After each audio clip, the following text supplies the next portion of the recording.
శ్రీ గణేశాయ నమః. అందరికీ నమస్కారం అండి. ఈ వీడియోలో 2026 సంవత్సరంలో ఏప్రిల్ నెలలో అంటే చైత్ర మాసంలో సంకటహార చతుర్థి వ్రతం ఎప్పుడు వచ్చింది, ఈ నెల గణపతి నామం, పీఠం పేరు, పూజా సమయాలు, చంద్రోదయ సమయం అన్ని కూడా క్లియర్ గా తెలుసుకుందాం. అందుకని వీడియోని ఎక్కడా కూడా స్కిప్ చేయకుండా చివరి వరకు చూడండి. మానవులకు ఉన్నటువంటి సమస్త కష్టాలు తొలగించే వ్రతమే సంకటహార చతుర్థి వ్రతం. మనకున్నటువంటి కష్టం, కోరిక తీవ్రతను బట్టి ఈ వ్రతాన్ని 3, 5, 9, 11, 21 ఇలా ఇన్ని మాసాలు ఆచరిస్తానని సంకల్పం చెప్పుకుని వ్రతం ఆచరించాలి. పురాణాల ప్రకారం ఈ వ్రతాన్ని పౌర్ణమి తర్వాత వచ్చే కృష్ణపక్ష చవితి తిథి రోజు అయితే ఆచరించాలి. అది కూడా రాత్రి సమయానికి ఏ రోజైతే చవితి తిథి ఉంటుందో అప్పుడు ఈ వ్రతం చేయాలి.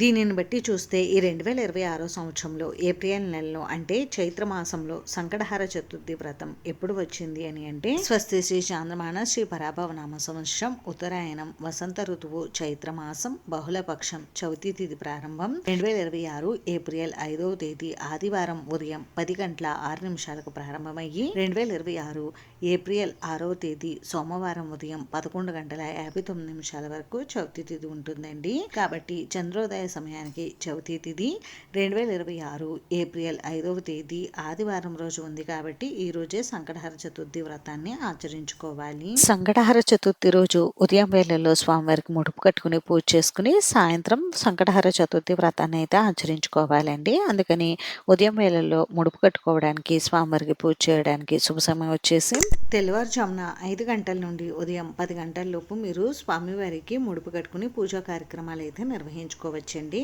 ఇంకా సాయంత్రం సమయంలో వ్రతం ఆచరించుకోవడానికి శుభ సమయం వచ్చేసి సాయంత్రం 6:01 నుండి 9 గంటల లోపు మీరు స్వామివారికి వ్రతం చేసుకోవచ్చు. ఈ సంకటహార చతుర్థి వ్రతాన్ని ఆచరించిన తర్వాత తప్పకుండా చంద్రుడికి అర్ఘ్యం అయితే సమర్పించాలండి. అందుకని ఈ రోజు రాత్రి చంద్రోదయ సమయం వచ్చేసి రాత్రి 9:27 ముందు వ్రతం పూర్తయిన తర్వాత చంద్రుడికి ఈ సమయంలో అర్ఘ్యం సమర్పించండి.